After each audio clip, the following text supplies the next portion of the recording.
Welcome to Close Listening. I'm Zach Morgenstern, joined as always by silent co-host Ludwig von B. I've been going through all the Bob Dylan albums, and we are now at 1974's Planet Waves. I think I mentioned before I was very excited to get the chance to listen to this one just because I found the title to be very relaxing.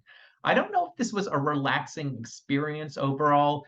Based on the sort of connected content of these songs, I feel like it's more like waves, as in vast, scary waves. And as we can see from this portrait on the cover, which Dylan painted himself, you see the sailor's cap as if Dylan is a sailor traversing a rough sea. There's a subtitle on here that says Cast Iron Songs and Torch Ballads. I believe cast iron songs is an expression Bob Dylan invented. Someone can correct me if they know otherwise. But I think torch ballads just means sort of like sentimental songs. So this is Bob Dylan singing often melancholy songs about love. The other thing going on with this record is it's Bob Dylan's second sort of formal album collaboration with the band. And you're going to see my review before too long of the Basement Tapes, which was the first of these collaborations that was recorded. It was recorded, I believe, in 1968, though it ended up not being released until after Planet Waves. But they're actually kind of from two different periods. And I really liked the Basement Tapes. I felt like it brought the band's style to Bob Dylan in a way that brought the most out in his music. It gave it a kind of richer sound because the band were not just being a backup band to Bob Dylan. They were being a not quite equal, but bringing their own Rock and Roll Hall of Fame talent to the table.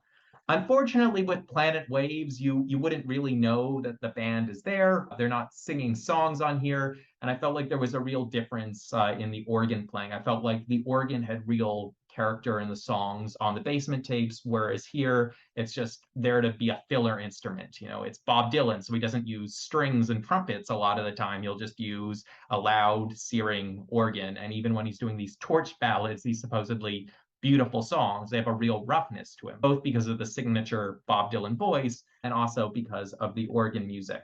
So let's talk about the tracks on here. This one starts nicely with a somewhat folky song, but a rousing, upbeat kind of folky song called On a Night Like This. And similar to the song $1 Million Bash from the Basement Tapes, it just kind of celebrates the simple pleasures in life, the coffee grounds, the warm fire, and being with someone you love.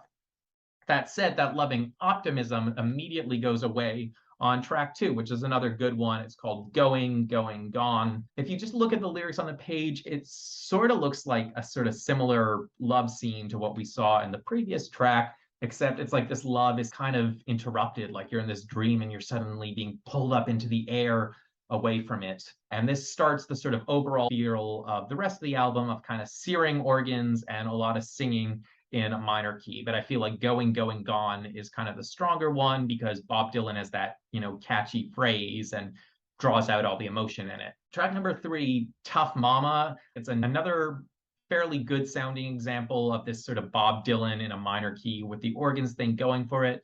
I mean, I feel like the first lyric of Tough Mama, meat hanging on the bones or something is not the most pretty lyric.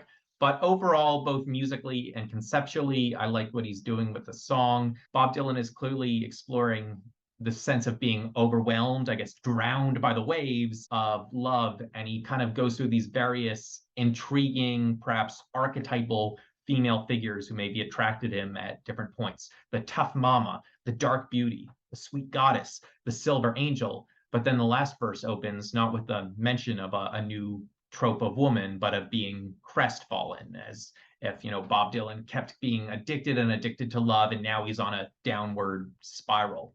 So I don't know, maybe there's a real people. There's a reference to Jack the Cowboy as well as to Duluth, Minnesota in here, and I wondered if Jack the Cowboy is Ramblin' Jack Elliott. So there could be some autobiographical stuff, but I feel like it's just easier for me to hear the sort of bigger theme in here. And in the last verse, he also mentions that he's not hauling lambs to the marketplace no more. So at the beginning of the 70s, he made an album about escaping fame and being happy in love called New Mourning that also had these references to working on a farm. Can't you hear that rooster crowing? So it's kind of like he's responding to that and saying, I'm not happy on the farm anymore. I'm no longer living in this idealized romantic life.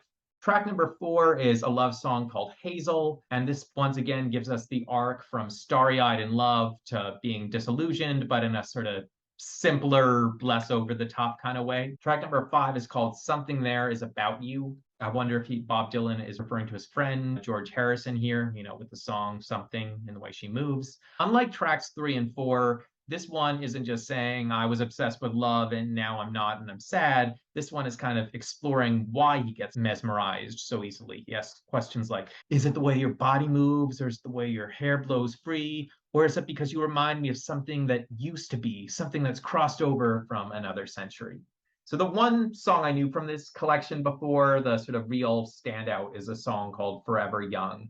And a big part of that is the music. I kind of complained that it felt like on a lot of these tracks, the band's instruments are just filling in, whereas Forever Young actually feels like a nicely planned out composition. It sort of starts with a little bit of soft mandolin playing. It sort of lulls you in before moving into the very moving chorus. And, this song is just about wishing well for one's child.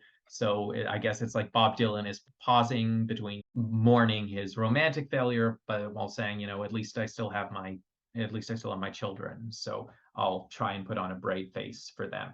Funnily enough, after Forever Young, we get a song that's listed in some versions as Forever Young Continued, where it's just like another take and it's like an upbeat country kind of song. It also sounds good. It might be the next best sounding song on the album even, but it's kind of like after Bob Dylan is so over the top and cynical, he's just sincerely beautiful in Forever Young. And there's something about him that just can't just stand there and be sincerely beautiful. So he has to throw in some silence to be cool, to break the tension. I don't know. Now, track number 8 is really something I mean, I don't know if it's a great song. It kind of sounds similar and is conceptually similar to John Lennon's. How Do You Sleep? It's called Dirge. Here, Bob Dylan is being angry about his relationship to love and quite possibly a particular lover. It's hard not to think he's referring back to Joan Baez here, who he had, been with years ago at this point. Amongst other things, he attacks the idea of protest singing, portraying it as this vain process that has nothing to do with changing the world.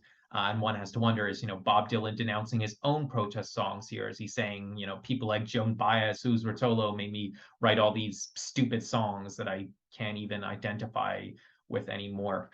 Now, after, all these sort of mostly dark songs, the album ends with a trio of songs about being happier in love. It's as if Bob Dylan's maybe working through his angry feelings about people like Joan Baez while still trying to reconcile his marriage with Sarah Dillon, which I knew would collapse a few years later, but maybe it's not quite at a bad place by 1974. So we get songs like You Angel You and Never Say Goodbye.